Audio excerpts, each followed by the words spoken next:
ವೀಕ್ಷಕರೇ, ಮಕ್ಕಳಿಗೆ ತಂದೆ ತಾಯಿ ಕಲಿಸಿಕೊಡಬೇಕಾದ ವಿಷಯಗಳು. ಮಕ್ಕಳಿಗೆ 7 ವರ್ಷ ಆಗುವವರೆಗೂ ಅವರ ಜೊತೆ ಮಕ್ಕಳಾಗಿಯೇ ಇರಿ.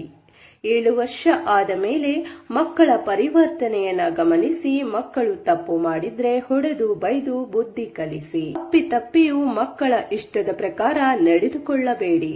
ಮಕ್ಕಳಿಗೆ ಏನು ಬೇಕು ಏನು ಬೇಡ ಅನ್ನೋದು ತಂದೆ ತಾಯಿಗೆ ತಿಳಿದಿರಬೇಕು.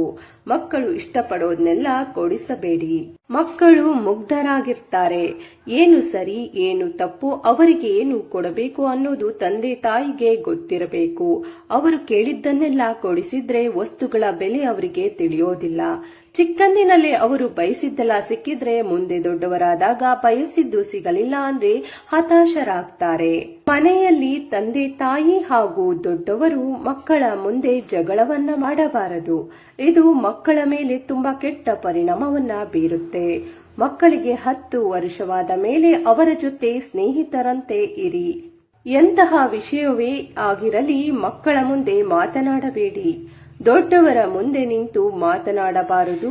ಮಾತನಾಡಿದರೂ ಗೌರವಯುತವಾಗಿ ಮಾತನಾಡಬೇಕು ಅನ್ನೋದನ್ನ ಕಲಿಸಿಕೊಡಿ. ಮಕ್ಕಳಿಗೆ ಹಣವನ್ನ ಕೊಡುವ ಅಭ್ಯಾಸವನ್ನ ಮಾಡಬೇಡಿ. ಅವರಿಗೆ ಹಣ ಉಳಿತಾಯ ಮಾಡುವ ಬುದ್ಧಿಯನ್ನ ಕಲಿಸಿಕೊಡಿ. ಹಣ ಉಳಿತಾಯ ಮಾಡಲು ಅವರಿಗೆ ಪಿಗ್ಗಿ ಬ್ಯಾಂಕ್ ತೆಗೆಸಿಕೊಡಿ.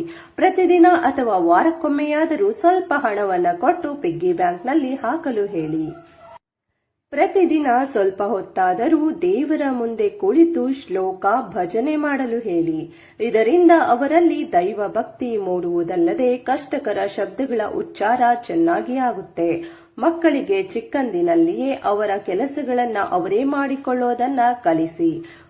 ಊಟ ಮಾಡಿದ ತಟ್ಟೆ, ಹಾಲು ಕುಡಿದ ಗ್ಲಾಸ್ ತೊಳೆಯಲು ಹೇಳಿ. ಚಿಕ್ಕ ಪುಟ್ಟ ಬಟ್ಟೆಯನ್ನ ಒಗೆಯುವ ಅಭ್ಯಾಸವನ್ನ ಮಾಡಿಸಿ. ಇದರಿಂದ ಮುಂದೆ ಅವರು ದೊಡ್ಡವರಾದಾಗ ತಮ್ಮ ಕೆಲಸಕ್ಕಾಗಿ ಬೇರೆಯವರ ಮೇಲೆ ಅವಲಂಬಿತರಾಗಬೇಕಾಗಿಲ್ಲ. ಮಕ್ಕಳನ್ನ ಲೈಬ್ರರಿಗೆ ಕರೆದುಕೊಂಡು ಹೋಗಿ ಅಲ್ಲಿ ಒಳ್ಳೆಯ ಪುಸ್ತಕಗಳನ್ನ ಓದುವ ಹವ್ಯಾಸವನ್ನ ಬೆಳೆಸಿ. ಟಿವಿ, ಮೊಬೈಲ್ ನೋಡೋದನ್ನ ಮಿತಗೊಳಿಸಿ ಅವುಗಳ ಅತಿಯಾದ ಬಳಕೆಯಿಂದ ಆಗುವ ಅಪಾಯವನ್ನ ಅವರಿಗೆ ತಿಳಿಸಿ ಹೇಳಿ. ಮಕ್ಕಳು ಅವರ ಜೊತೆ ಚೆನ್ನಾಗಿ ಮಾತನಾಡುವವರನ್ನ ಒಳ್ಳೆಯವರೆಂದು ತಿಳಿದುಕೊಂಡು ಬಿಡ್ತಾರೆ. ಹಾಗಾಗಿ ಅವರಿಗೆ ಯಾವುದು ಒಳ್ಳೆಯದು ಯಾವುದು ಕೆಟ್ಟದ್ದು. ಮಕ್ಕಳನ್ನ ಚೆನ್ನಾಗಿ ಬೆಳೆಸಲು ಪೋಷಕರಿಗೆ 20 ಸಲಹೆಗಳು.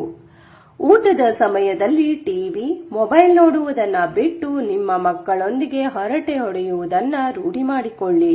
ಮನೆಯಲ್ಲಿ ಮಕ್ಕಳ ಮುಂದೆ ಜಗಳವಾಡಬೇಡಿ. ಪ್ರತಿದಿನ ಒಂದೊಂದು ಒಳ್ಳೆಯ ಕೆಲಸವನ್ನ ಮಾಡೋದನ್ನ ರೂಢಿಸಿಕೊಳ್ಳಿ. ಇದರ ಬಗ್ಗೆ ಮನೆಯಲ್ಲಿ ನಿಮ್ಮ ಮಕ್ಕಳೊಂದಿಗೆ ಚರ್ಚಿಸಿ. ಒಳ್ಳೆ ಕೆಲಸವಾಗಲಿ ಕೆಟ್ಟ ಕೆಲಸವಾಗಲಿ ನಿಮ್ಮನ್ನ ನೋಡಿ ನಿಮ್ಮ ಮಕ್ಕಳು ಕಲಿಯುತ್ತಾರೆ. ಮಕ್ಕಳು ತಪ್ಪು ಮಾಡಿದಾಗ ಅವರನ್ನ ಬೈದು ಅವಮಾನಿಸಬೇಡಿ. ಇದರಿಂದ ಅವರು ನಿಮ್ಮ ಜೊತೆ ಮುಕ್ತವಾಗಿ ಮಾತನಾಡೋದನ್ನ ನಿಲ್ಲಿಸಿ ಬಿಡ್ತಾರೆ.